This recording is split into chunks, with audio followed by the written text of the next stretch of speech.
Hey guys, Multi-Pro here.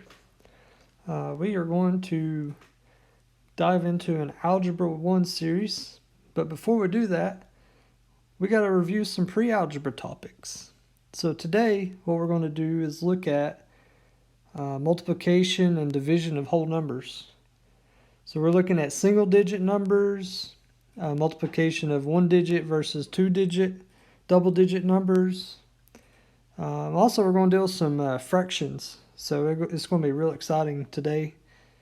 And then the next topic we're going to look at is perimeters. So I'm really excited about this topic. So let's go ahead and dive on in. Okay, so let's look at an example. Let's do 7 times 7. So we know that this is 49. And there's multiple ways to write this. We can do 7x7. We can do 7 with a dot mid-justified vertically, dot 7. That's equal to 49 as well. Let's try another way. We have parentheticals. 7 times 7. That's also equal to 49. Let's try another one. 7 in parentheses times 7. That's also 49. So there's multiple ways to write this. You can even reverse that last equation that I did. You could do 7 and then parenthetical 7. That's 49 as well. All right. Now let's look at what happens when we take 0 times a number. What does that equal? Well, 0 times any number is going to be 0. So that's a very powerful number. It changes everything to itself. Okay, let's look at another unique number. Let's do 1 times 7. This also is unique because it keeps the number here, it keeps this the same. So it's like looking in the mirror. It sees itself. So 1 times 7 is 7. All right, let's try some other numbers. Let's move this out of the way. And let's try 7 times 12. Now, I wrote this in a different orientation. I stacked the numbers here. And I kept the ones filled here and the tens filled here. And then here we have our multiplication symbol. Okay, so what we're going to do is we're multiplying 7 times 2, the ones place. So that is 14. So we are going to write 14.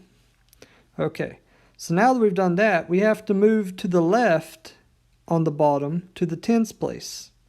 And then 1 times 7, well, first before we do that, now that we've multiplied the first one, we have to put the 0 in the ones place. Okay, now let's move over to the tens and multiply 1 times 7. What is that? That is 7. So let's sum this now. So we start out multiplication, we do addition here, okay? So 4 plus 0. You ignore everything from here up now. So 4 plus 0 is 4. 1 plus 7 is 8. Let's try another number. Let's do 40 times 7. All right, so in this case, we have only ones on the bottom. We don't have any tens on the bottom. But the top we have tens and we have ones. So let's do 7 times 0. That's 0. Okay, and now we have to add a 0 below that in the ones place. And let's multiply 7 times 4. 7 times 4 is 28. So we add this. So we're going to, again, ignore everything from here up. And we're going to add 0 plus 0 is 0.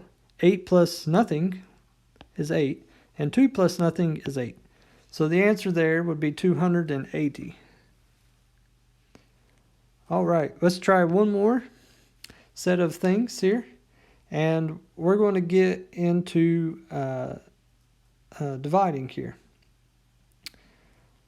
All right, so one way to write things is we can have a denominator and a numerator. The denominator is the bottom of the fraction, and numerator is the top part. Okay, so we can write this a different way. So we can do long division. And don't be scared of long division. It's pretty simple. We'll just go through the steps right here. So we put the number on the bottom on the left, and then we show our division symbol, and we will put 77, the numerator, in the house. Okay? So now let's see how many times 7 will go into 7. This tens place of the 77. So that goes one time. So 7 times 1 is 7. Now in this case, unlike the multiplication where we add, we are going to subtract. So that becomes 0, and we have to drop down 7 minus 7 in the tens place here is 0, and then in the ones place, 7 minus nothing is 7. All right, now how many times does 7 go into 7? One time. So therefore, we'll say 7 minus 7. Again, now we're going to ignore from here up. 7 minus 7 is 0, and 0 minus 0, or 0 minus nothing is nothing, or 0. So we have no remainder. So 7 goes into 77 11 times. So the answer would be 11. Okay? 77 is the dividend, and the divisor is 7, and the answer is 11. All right, let's move on to perimeters. Let's say that we have a triangle. And I'm not the best at drawing triangles, but imagine the sides are straight. And each side is of equal length. So that's what these lines mean, that are drawn perpendicular to the triangle sides. Okay, now let's say that each one of these sides is 7 feet. So if one side is 7 feet, then all 3 sides are 7 feet. So now we need to find what is the perimeter.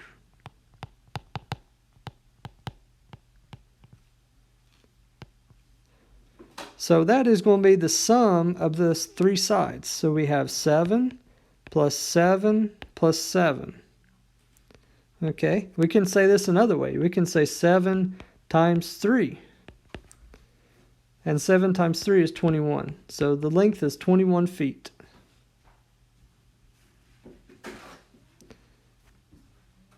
All right, now let's try a trapezoid. So what is a trapezoid? So this is a trapezoid.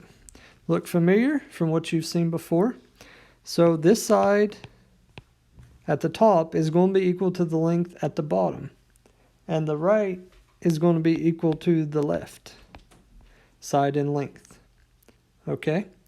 So what is the length of this trapezoid? So this is in millimeters. So we got 40 millimeters and 12 millimeters. So the perimeter is going to be equal to 2 times 40 millimeters plus 2 times the 12 millimeters. Okay, so we have to do PEMDAS. And as I learned this, it was, please excuse my dear Aunt Sally. So we're going to do the parentheticals first. So this is equal to 2 times 52 millimeters. And then 2 times 52, we can do down here, 52 times 2. 2 times 2 is 4. And then 2 times 5 is 10. So that's 104. So 104 millimeters. Okay, great. So you might think maybe math is boring, and why learn math? Let me give you an example. There was this guy, he needed to pay his rent, and the landlord was not very good at math. And the landlord said that he owed his rent, and this was back in olden days, so things were much cheaper. And you might have seen this from an old Abbott and Costello episode. So they owed the rent for 7 months. They were very far behind. These people were very good at escaping the landlord. And the amount of their rent was $13. So here is some examples of some bad math, but it helped these people save some money because the landlord was not good with money. And this is not good. This is cheating. And so the landlord wasn't good at math, so he fell for the trick. So let me show you. The landlord said, let you prove to me that 13 times 7 is $28, because the person who owed the money, he said he only owed $28. And the landlord did not believe it. So he said, prove it by multiplication. So what he did, instead of like what we did, here's 13 times 7. So he did 7 times 3, that's 21. 7 times 7 times 1 is 7. So we add these together, 28. Oh, the landlord was furious. How did you prove this? So he said, try doing it with division. So we're going to do some more bad math. And we do 7 into 28. So 7 does not go into 2, right? That's correct. But 7 will go into 8. So 7 times 1 is 7. And if we subtract this, we get 21. 7 times 3 is 21. No remainder. Oh, the landlord was furious. So let's try another way.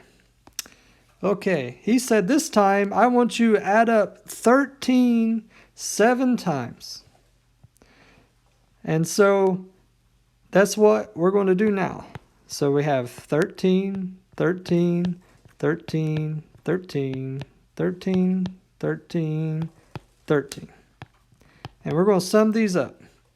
So what they did is add up all the ones place. Remember, the ones are over here and the tens over here.